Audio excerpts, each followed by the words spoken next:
Mas hoje eu quero falar sobre um tema muito importante, que é motivação. Eu olho para as pessoas e converso com as pessoas e eu percebo que as pessoas estão muito desanimadas. Porque elas olham para o mundo, para os noticiários, e às vezes olham para dentro de casa e elas estão desanimadas.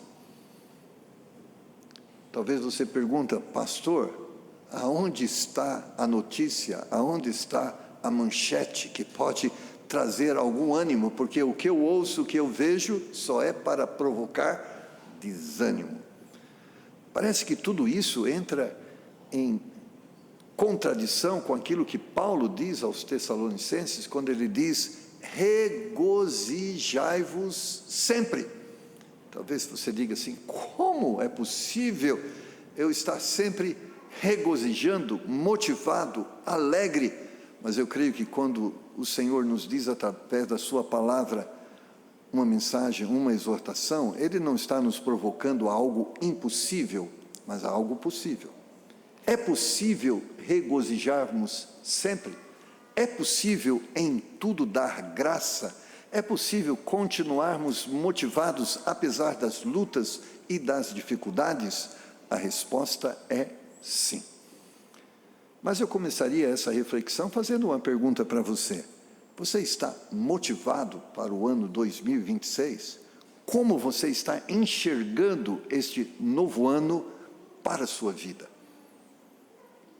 Quais são as suas expectativas para este ano? Eu não estou falando de comprar um carro, ou uma casa, ou uma roupa. Não. Estou falando, o que você está pensando sobre este ano? Você olha para esse ano e você enxerga, será um ano de vitória, será um ano de bênção, será um ano onde nós vamos alcançar a bênção de uma melhor comunhão espiritual, uma melhor comunhão familiar. Eu vejo uma rica oportunidade para muitas bênçãos e realizações. É assim que você enxerga esse novo ano? Ou você já está lá, e esse ano não vai ser bom? Eu vislumbro no universo nuvens negras, tempestade.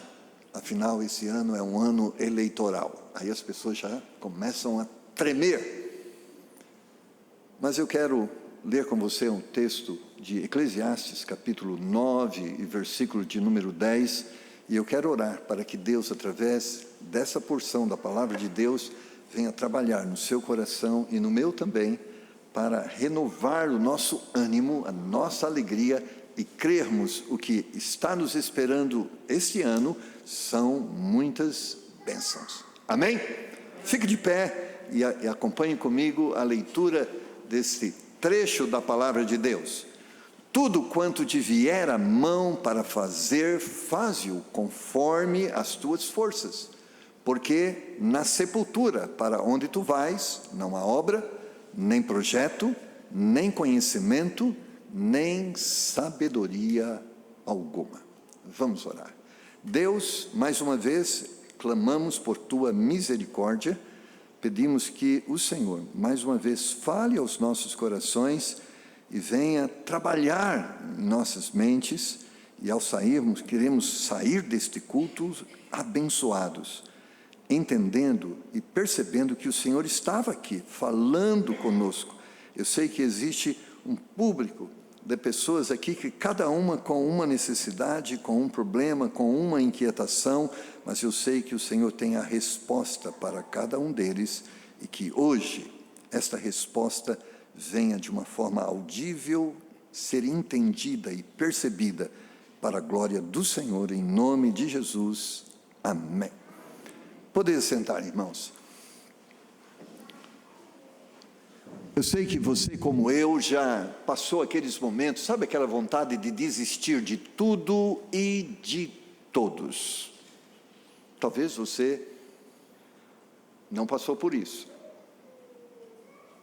Mas eu já tive momentos da minha vida que eu quis desistir da minha família, quis desistir do meu ministério, quis desistir dos meus filhos. Momentos difíceis, onde vêm os problemas, onde vêm as dificuldades. E você acompanhou comigo um momento muito difícil da minha vida, foi o momento em que minha esposa estava internada. Você acompanhou, você orou por ela. Ela passou 56 dias internados e 36 dias na UTI. Ah, quantas lágrimas. Momentos difíceis, onde a gente pensa que tudo acabou. Mas é interessante como o Espírito Santo de Deus trabalha nas nossas mentes e Ele faz-nos perceber que Deus continua no trono, governando soberanamente sobre todas as coisas, e a verdade que Paulo afirma, eu tenho que tomá-la como verdade minha, que tudo coopera para o bem. E quantas vezes Deus trabalhou na minha mente e me renovou em esperança e fé, porque todos nós somos em algum momento tentados ao desânimo. Um dos grandes desafios para os nossos dias, irmãos, é nos conservarmos motivados e comprometidos com a nossa vida social e espiritual. Sim, social, e quando eu falo socialmente, eu estou falando da vida comum, do dia a dia, e espiritual, estou falando do nosso envolvimento com as coisas espirituais. Deus nos deu talentos naturais, e todos nós somos diversos nesses talentos. Deus deu uns para serem advogados, outros para serem médicos, outros para serem engenheiros, outros para serem garis, e louvado seja Deus por esses talentos naturais que fazem-nos pessoas diferentes, mas necessárias. Essa é a grande ciência de Deus, a ciência da diversidade. Deus nos fez diferentes para nos fazer necessários, porque apesar de sermos tudo que somos, não somos completos. Nós precisamos dos outros, e é através dos talentos naturais que Deus nos capacitou para vivermos em sociedade. Nós somos necessários para a vida social. Nós precisamos, e graças a Deus por engenheiros, médicos, dentistas e tantos outras pessoas com as suas capacidades. Mas Deus também usou a mesma engenharia quando Ele pensou na questão espiritual. E Ele nos fez com diversidade na área de dons espirituais. Uns Deus chamou para serem missionários, outros para pastores, outros para doutores, outros para professores, outros para porteiros, outros para tantos outros ministérios. E Deus usou a mesma ciência. Por que nós estamos aqui na igreja? Porque temos dons, sim, mas não temos todos. E nós precisamos uns dos outros. E isto é muito importante para entendermos essa questão da motivação. Nós precisamos estar motivados para o nosso trabalho secular, para os nossos estudos seculares. Precisamos estar motivados para o casamento, para a criação dos filhos, para as relações familiares, para a vida, porque Deus nos fez necessários, entendendo que tudo isso que nós fazemos é necessário, é útil. Você que é, por exemplo, um médico, e hoje uma pessoa está falando assim, olha, ela é dentista, e a pessoa quando olha dentista, fala, meu Deus, mas que bênção que tem dentistas. Mas se ela pensasse simplesmente quanto dinheiro eu posso ganhar restaurando dentes, seria muito pobre essa forma de pensar. Mas quantos sorrisos, o quanto eu posso ajudar pessoas a se sentirem melhor quando elas se veem no espelho, que bênção é o trabalho que eu tenho, eu estou cooperando para que pessoas estejam melhores em sua saúde bucal. Assim é o médico, não pense, quanto eu posso ganhar sendo médico, eu gosto dessa profissão que eu posso, não pense dessa forma, que talvez você vai se frustrar, porque você vai entender que você nunca recebe o tanto que você merece receber. Talvez é melhor você ir nessa linha, o quão é útil o trabalho que eu desenvolvo, o quanto isso pode servir às pessoas. Mas vamos trazer também para a área espiritual, a nossa motivação para a santificação, para o ministério, para o relacionamento na igreja, para a evangelização. Mas não pense o quanto as pessoas vão te cumprimentar e agradecer por você fazer o trabalho que você faz, mas pense o quanto isso está cooperando para o reino de Deus, para a glória de Deus, para a edificação dos irmãos, para que almas perdidas possam ser alcançadas. Ou seja, se a sua motivação estiver no lugar certo, você nunca vai estar desanimado. Muitas podem ser as desculpas para o desânimo: o mundo, o pecado, as pessoas. Mas com certeza, irmãos, eu tenho percebido que a culpa de muitas vezes nos encontrarmos desanimados, sabe de quem é a culpa? Nossa. E eu vou explicar. Certa vez eu ouvi um pregador na nossa igreja pregar uma mensagem que eu nunca esqueci. E nessa mensagem ele falava que a culpa de nossas frustrações com as pessoas não são delas, mas de nós mesmos. Ele dizia: por quê? Todos nós entendemos e sabemos muito bem sobre isso. Existe pessoa perfeita? Não existe pessoa perfeita. Então, quando nós olhamos para as pessoas, o que nós vemos? A Bíblia diz que quando Deus olhou do céu para a terra, o que ele viu? Pecadores. Não viu um justo, nenhum sequer. Então, quando nós olhamos para as pessoas, o que nós vemos? Pessoas imperfeitas. E ele dizia: sabe por que o problema é nosso? Porque nós esperamos das pessoas imperfeitas perfeição. Quantas vezes nós já ouvimos esta frase: eu nunca esperava isto de você.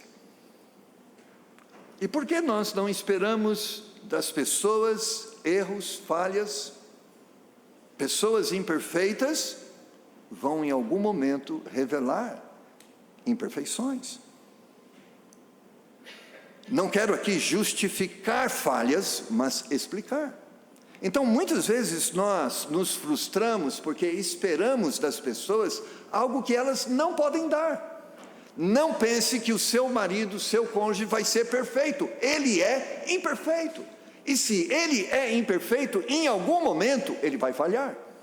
Em algum momento sua esposa vai falhar. Em algum momento seu marido vai falhar. Em algum momento seus filhos vão falhar. Então, a melhor forma de lidar com eles é lidá-los com dentro desta realidade.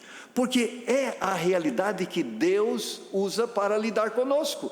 Lá no Salmo de número 103, versículo 14, olha o que a Bíblia diz no Salmo 103, versículo 14.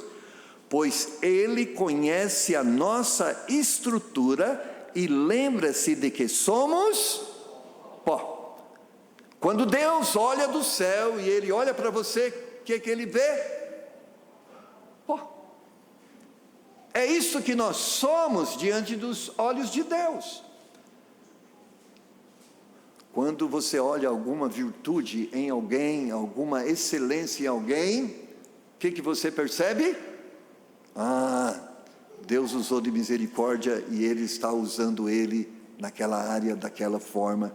Ou seja, o homem natural não tem como agradar a Deus. O homem natural não tem como produzir obras que possam agradar aos olhos de Deus.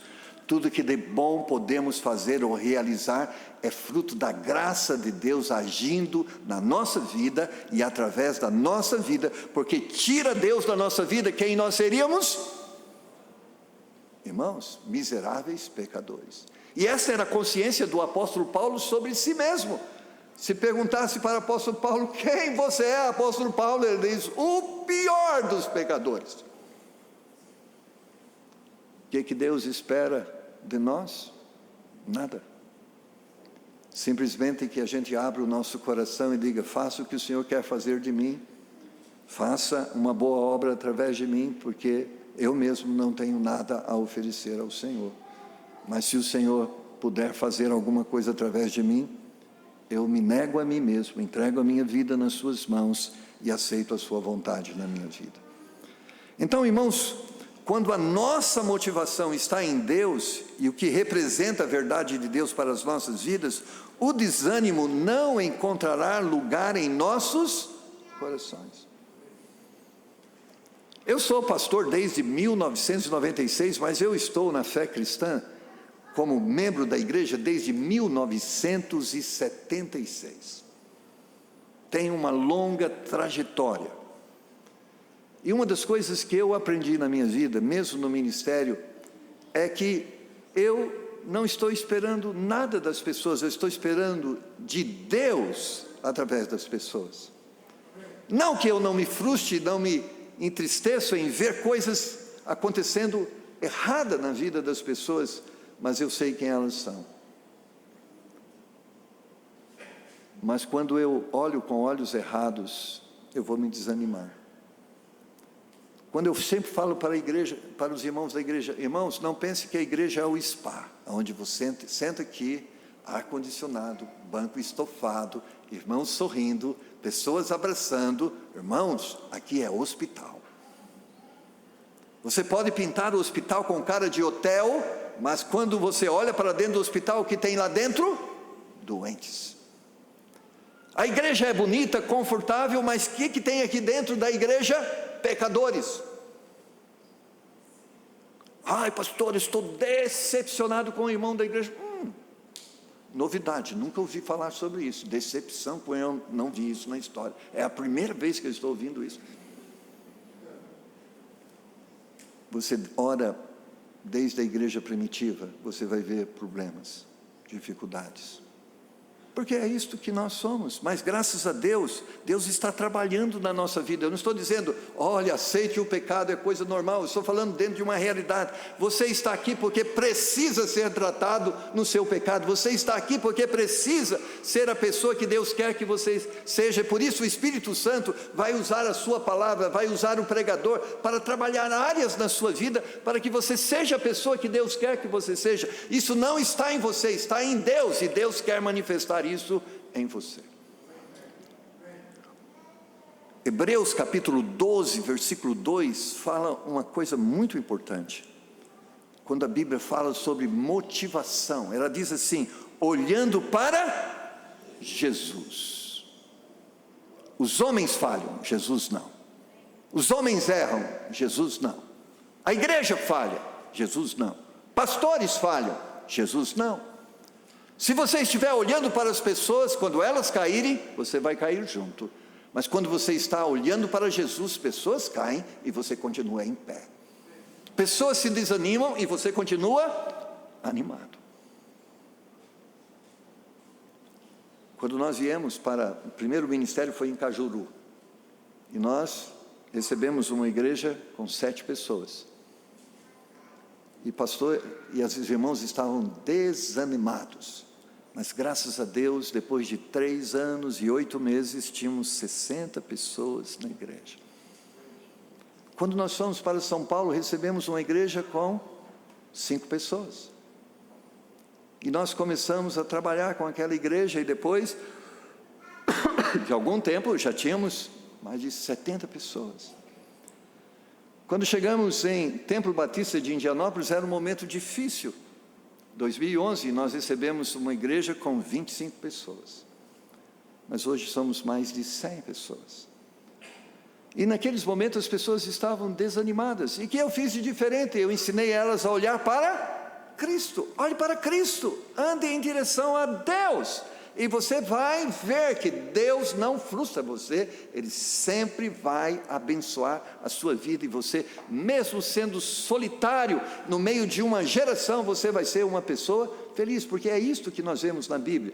Quantos Jeremias tinha ao seu lado? Ninguém. Quantos Isaías tinha ao seu lado? Ninguém. Quantos Ezequiel tinha ao seu lado? Ninguém. Eram profetas solitários, mas eles estavam animados, alegres, em cumprir a missão, porque o que alegrava eles não era se o povo era receptível à mensagem ou não. O que alegrava ele é que eles estavam fazendo o que Deus queria que eles fizessem. É o que diz o texto de Eclesiastes: tudo que vier à mão para fazer, faze-o conforme as suas forças. A Bíblia vai enfatizar uma coisa muito importante: cada um vai dar conta de si mesmo. Quando a gente chegar lá no céu, Deus vai chegar para você e diz: se aproxime. Você fez o que eu pedi para você fazer? Aí você pode dizer assim: pastor, ou Deus, o senhor não conheceu a minha esposa? Conheci. Você não sabe como ela me deu trabalho. Ela não deixava eu trabalhar. Deus vai dizer: ela está na fila. Eu não estou perguntando sobre ela, eu estou perguntando sobre você. Você não conhece os vizinhos que eu tenho? Eles também estão na fila. Não se preocupe. Você não conhece o presidente que governava no templo? Não se preocupe, ele também está na fila. A pergunta é: você? Isso é muito importante, essa consciência, porque muitas vezes nós precisamos que outros nos bajulem, ou que outros nos favoreçam para que a gente faça o que precisa ser feito. Mas na realidade a nossa motivação está em quê? Em fazermos o que Deus nos confiou a fazer. Não importa se pessoas gostam ou não gostam, se elas aplaudem ou se elas murmuram, nós precisamos fazer o que precisamos fazer. Precisamos praticar a verdade, porque simplesmente é a verdade. Fazer o que temos que fazer, porque simplesmente temos que fazer. E o sentimento? Onde vai o sentimento? Porque nós somos pessoas sentimentais. Então vamos colocar o sentimento aqui nisto. Fazer o que temos que fazer, vivermos a verdade que temos que viver. Olha o sentimento: para a glória de Deus. Para a glória de Deus. Eu vou ser o marido que eu preciso ser para a glória de Deus. Eu vou ser o pai que eu preciso ser para a glória de Deus. Eu vou ser o filho que eu preciso ser para a glória de Deus. Eu vou ser o irmão da igreja que eu preciso ser para a glória de Deus. Às vezes eu estou preparando os casais para se casarem. No curso, eu pergunto para o casal: por que você quer se casar? As respostas são interessantes. A maioria delas: eu quero me casar para ser feliz. Eu disse: então desiste agora do casamento. Você quer se casar para ser feliz? Essa pessoa com a qual você vai se casar vai te frustrar.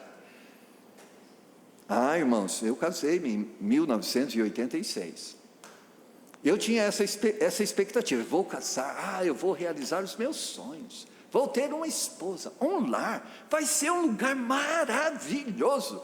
Minha esposa vai me paparicar, ela vai fazer as coisas que eu gosto, ela vai deixar a casa cheirosa, minha roupa vai ser maravilhosa, eu vou ajudá-la, sim, mas maldita hora que... Deixa eu explicar por quê. Minha esposa chegou a primeira vez, ela fez aquele café da manhã de começo de casamento. Já viu o café da manhã de começo de casamento? É uma bênção. Tinha tudo, tinha pão, tinha os embutidos, aquelas tragédias, mas estava maravilhoso, tinha suco, e eu falei para ela assim: querida, não precisava. E ela nunca mais fez. E eu falava para ela: por que você faz o café? Você disse que não precisava.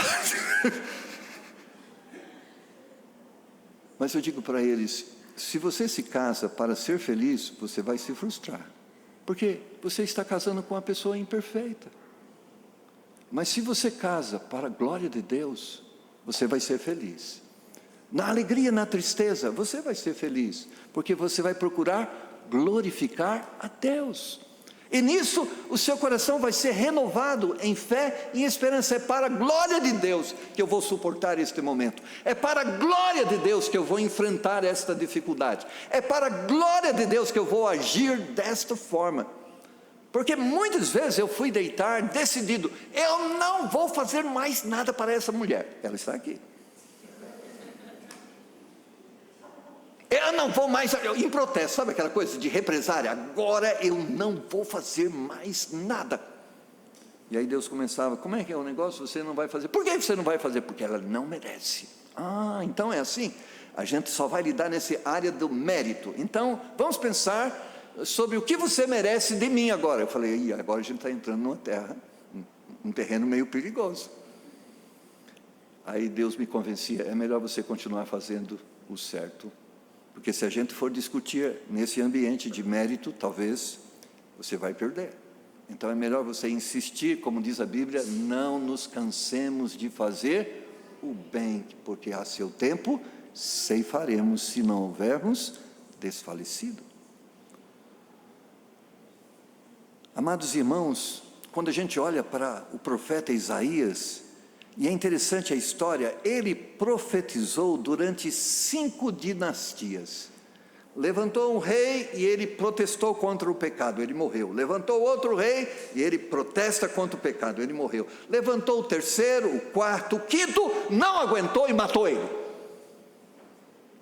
Você fala, como alguém pode suportar 5 dinastias seguidas? Ele pregava, não havia convertido. Pregava, não havia convertido. Pregava, não havia convertido. Pregava, não havia convertido. E ele continuou pregando até que o rei não suportou e calou ele, o matando.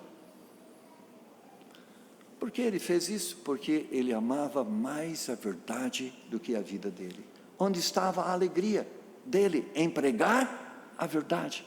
A alegria dele, lógico, nós ficamos contentes porque pessoas se convertem, entregam suas vidas a Jesus e amém, aleluia por isso, mas nós estamos em paz, porque mesmo que as pessoas rejeitam Cristo, nós pregamos a verdade. Ela não é inocente, ela ouviu a verdade. Irmãos, a maior paz que nós podemos ter é aquela que nós levamos para o nosso travesseiro. Sabe, não é a paz que o governo que está em Brasília é certo, não é a paz que as minhas finanças estão maravilhosamente bem, mas é a paz, Deus me confiou e eu fiz a parte que Ele me confiou, a minha parte está feita. Onde está a nossa motivação? Primeiramente, em crermos que o tempo que estamos vivendo é também o tempo da oportunidade. Eclesiastes 9:10 diz, tudo quanto te vier a mão para fazer, faze-o conforme as tuas forças. É o nosso tempo, é a nossa oportunidade, difícil ou fácil, é a nossa oportunidade, e nós devemos aproveitar. Uma das coisas tristes, irmãos, da vida é acumular remorso. O que é remorso? São aqueles arrependimentos que nós temos de não termos feito ou feito alguma coisa que nós não podemos mudar. E uma das coisas que nós não podemos mudar é o tempo. O relógio não anda para trás, ele só anda para frente. Esse negócio de dizer, postergar, amanhã eu vou ser, amanhã eu vou fazer, e muitas vezes o amanhã não vai vir. Então, se você hoje tem a oportunidade de abraçar a sua esposa, seu filho, faça isso hoje.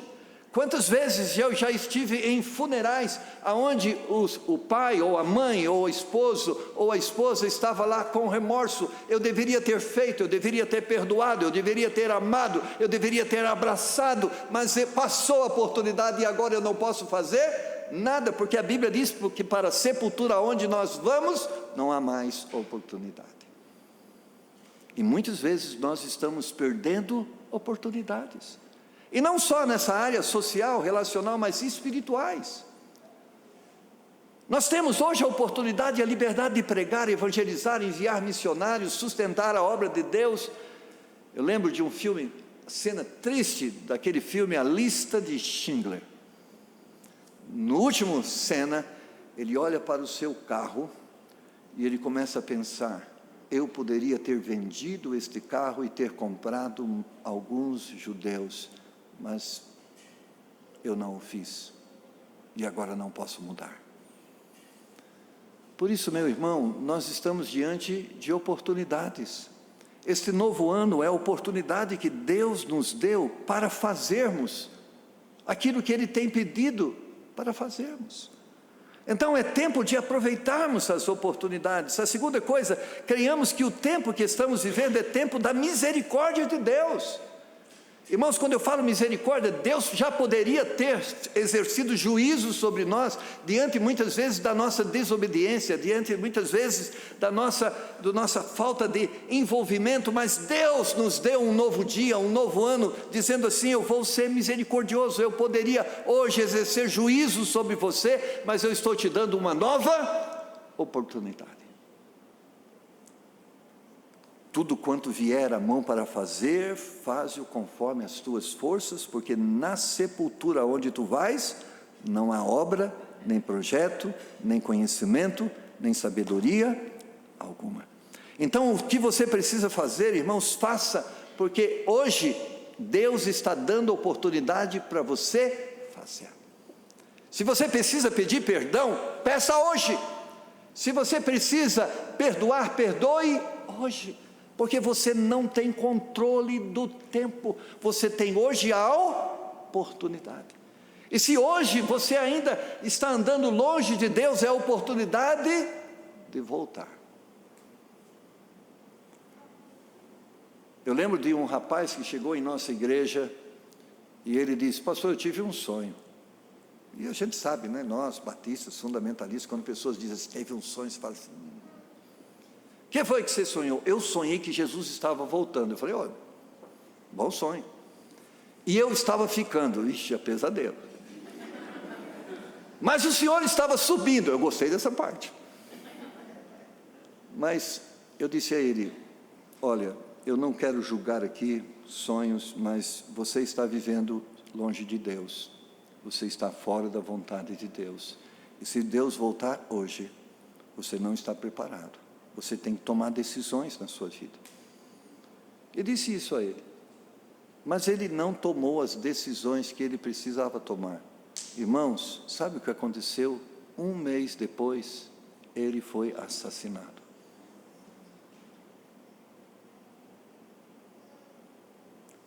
Deus estava dando a ele uma oportunidade. Deus estava sendo misericordioso com ele e alertando a ele sobre uma realidade, a morte, a volta de Cristo. Mas ele não escutou os conselhos. Um mês depois ele foi assassinado, sem tomar a decisão que ele precisava tomar. Então, quando nós olhamos para este novo ano, estamos vendo diante de nós a oportunidade. Lamentações de Jeremias capítulo 3, versículos de número 22 e 23 diz: as misericórdias do Senhor são a causa de não sermos consumidos, porque as suas misericórdias não têm fim, novas são a cada manhã, grande é a tua fidelidade.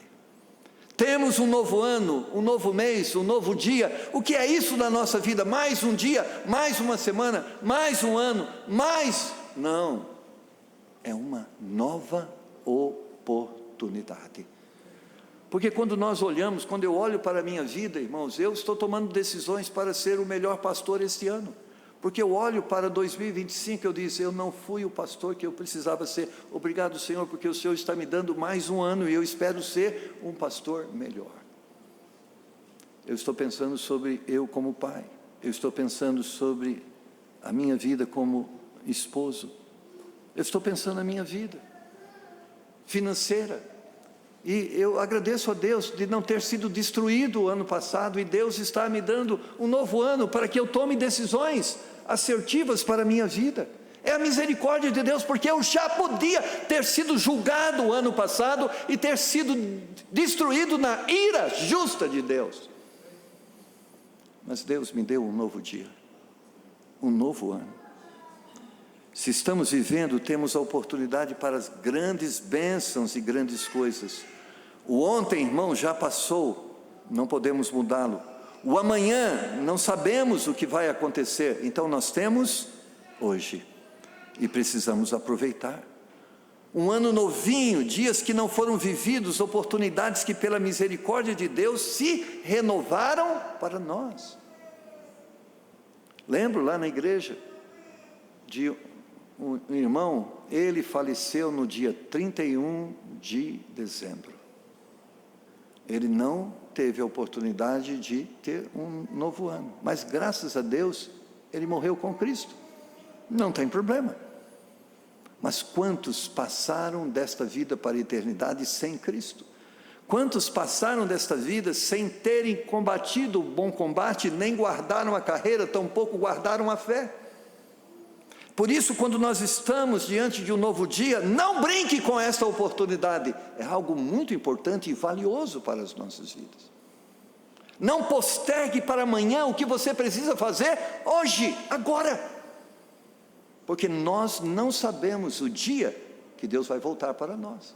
Talvez você olhe escatologicamente e você faça um trajeto, eu acho que ainda não é hora de Jesus voltar. Talvez vai acontecer isso ou aquilo, mas se você morrer, quando é que Jesus voltou para você? Hoje. Por isso o alerta de Deus diz: tudo quanto vier às mãos para fazer, faze-o. Ou seja, tudo que Deus coloca diante de você, se envolva, faça, porque um dia vai cessar e você não vai poder voltar. O que é para nós é também para as outras pessoas. A longanimidade de Deus oferece ao homem pecador, mesmo sendo a última hora, a oportunidade de arrependimento. E nós, como igreja, somos a voz para esta oportunidade. Que bênção é quando nós lembramos do Calvário, um ladrão à direita e outro à esquerda. Aquele que tinha tudo para ser o dia pior, o pior dia para aqueles malfeitores, o dia onde eles iam morrer, mas um deles se arrependeu dos seus pecados e ouviu de Jesus: hoje estarás comigo no paraíso. Que bênção! Ele aproveitou a oportunidade, porque alguns minutos depois aquela oportunidade se fechou, e aquele que não se arrependeu acordou no inferno, e aquele que aproveitou a oportunidade acordou no paraíso.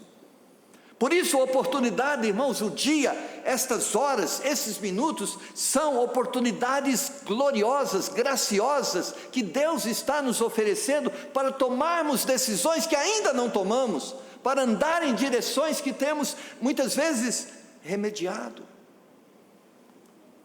O tempo não está ao nosso favor, ele conspira contra nós. É o que diz João capítulo 9, versículo 4: convém que eu faça as obras daquele que me enviou, enquanto é dia, a noite vem quando ninguém pode trabalhar. Por isso, quando há um clamor pela igreja, se envolva mais com missões, se envolva mais com a obra de Deus. Quando há uma exortação, se envolva com a sua família, ame mais os seus filhos, ame mais o seu cônjuge, faça isso agora, porque talvez amanhã fique tarde.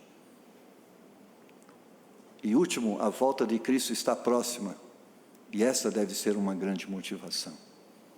Quando a gente fala da volta de Cristo, a gente não deve tremer. Jesus está voltando. Por outro lado, nós devemos dizer: Maranata, ora vem, Senhor Jesus. Nós amamos a justiça, nós amamos a moral, a decência, a ética, e nós almejamos por esse reino, o reino de Cristo. Então nós queremos que Ele se manifeste, que esse governo venha, que Ele seja estabelecido na terra, e as nações pagãs e aqueles imorais, violentos, injustos sejam julgados, e aqueles que amam a justiça adentrem a esse reino.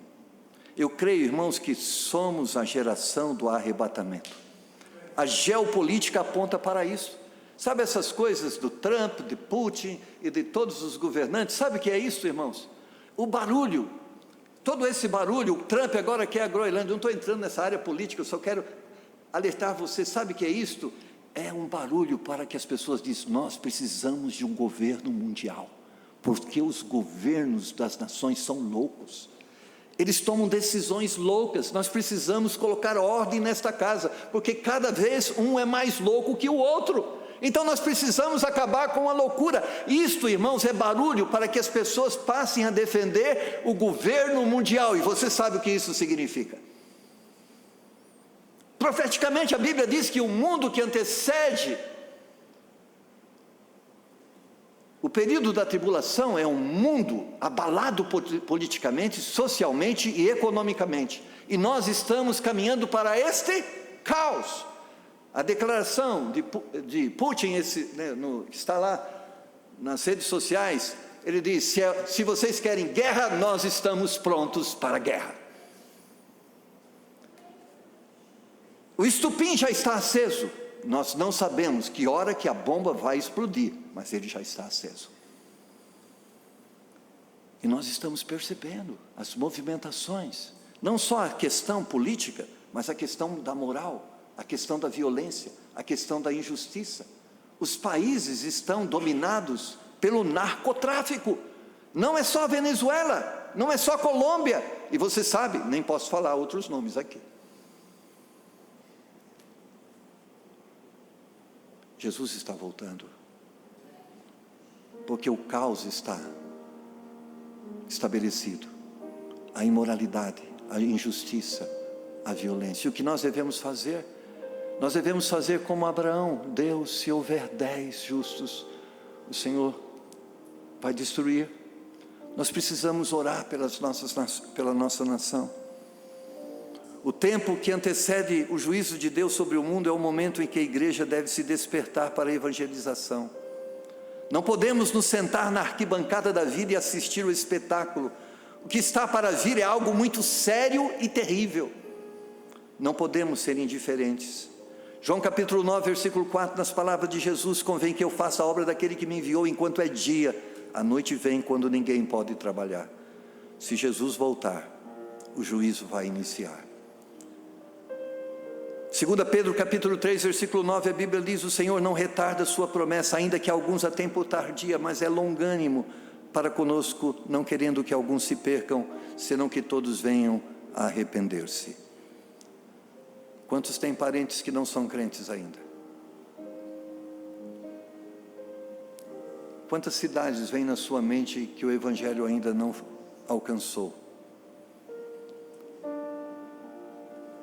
Quantas pessoas que você olha à sua volta e elas precisam ainda de santificação, porque elas não estão bem espiritualmente? Isso faz-nos entender que precisamos nos motivar e fazer o que temos que fazer urgentemente. Não é tempo de ficarmos murmurando, olhando para pastor, olhando para irmãos, olhando para cônjuge, olhando para os filhos. É tempo de fazermos o que temos que fazer, porque é nosso dever, é nossa responsabilidade. É tempo de trabalhar, há muito o que fazer e o tempo é pouco. Efésios 5,16 diz: remindo o tempo porque os dias são maus. Olha o que diz 2 Pedro capítulo 3, versículo 13 e 14: mas nós, segundo a sua promessa, aguardamos novos céus e nova terra, em que habita a justiça. Por isso, amados, aguardando estas coisas, procurai que deles sejais achados imaculados e irrepreensíveis em paz. 2 Timóteo capítulo 7, capítulo 4, versos 7 e 8 diz: combati o bom combate, acabei a carreira, guardei a fé. Desde agora a coroa da justiça me está guardada, a qual o Senhor, justo juiz, me dará naquele dia, não somente a mim, mas também a todos que amarem a sua vinda.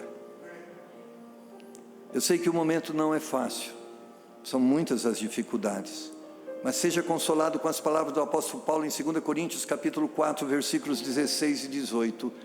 Por isso não desfalecemos, mas ainda que o nosso homem exterior se corrompa, o interior contudo se renova de dia em dia, porque a nossa leve e momentânea tribulação produz para nós um peso eterno de glória muito excelente, não atentando nós nas coisas que se veem, mas nas que se não veem, porque as que se veem são temporais, e as que se não veem são eternas.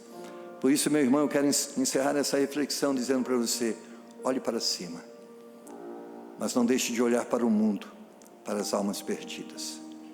Ame sua família, perdoe seu cônjuge, abrace seus amigos, sirva a sua igreja, ame as almas perdidas, acumule tesouros celestiais, porque a sepultura encerrará as nossas oportunidades.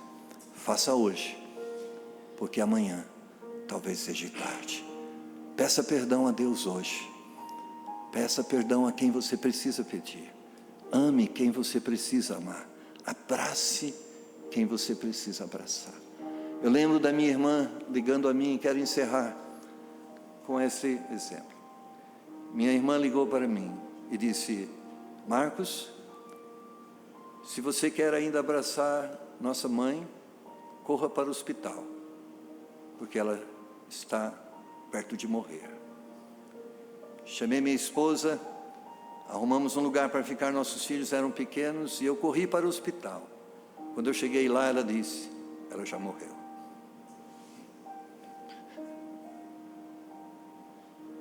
Mas eu não tenho remorso. Eu abracei minha mãe todas as vezes que foi possível abraçar. Eu amei a minha mãe tanto quanto foi possível amá-la. Eu fiz o que eu precisava fazer. Mesmo não houve um minuto para me dar o último abraço, mas houve tempo para mim abraçá-la, e eu aproveitei. Eu lembro do meu pai, quando eu perdi num acidente de carro do meu lado. Ele saiu andando para o hospital, e eu fiquei ali, Eu demorei uma hora e pouco para chegar no hospital. E quando eu cheguei lá, minha irmã me recebeu e disse: o pai morreu.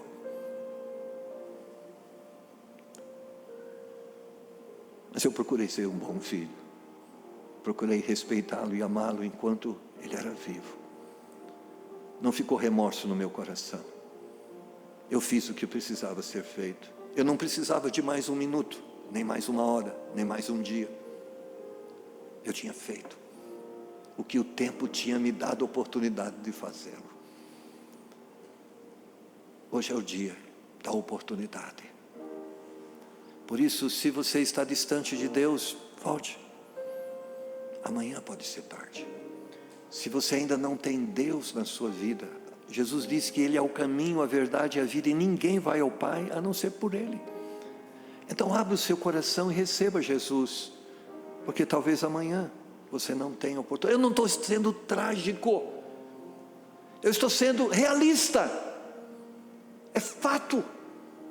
Eu estava sentado do meu lado, do lado do meu pai, e um minuto depois, não porque foi algo trágico, o cinto de segurança provocou hemorragia interna, foi isso que o matou. 1h30 depois, ele não existia. A vida é assim, esta é a realidade. Por isso esse texto está na palavra de Deus: tudo que vier à mão para fazer, faze-o, conforme as tuas forças, porque para a sepultura, aonde eu e você, todos nós vamos, não há obra, não há mais nada que podemos fazer. Por isso, meu irmão, a maior motivação que você deve ter para este ano: aproveite as oportunidades, sirva a sua família, sirva a Deus, sirva a esta igreja, porque hoje é o tempo da graça, é o tempo da misericórdia. Aproveite enquanto é dia, porque um dia a noite vai chegar, e que hoje seja o dia do perdão, do arrependimento, da salvação, da dedicação, da consagração, onde você diga a Deus: eis-me aqui, faça o que o Senhor quer fazer através da minha vida. Baixe sua cabeça, vamos orar.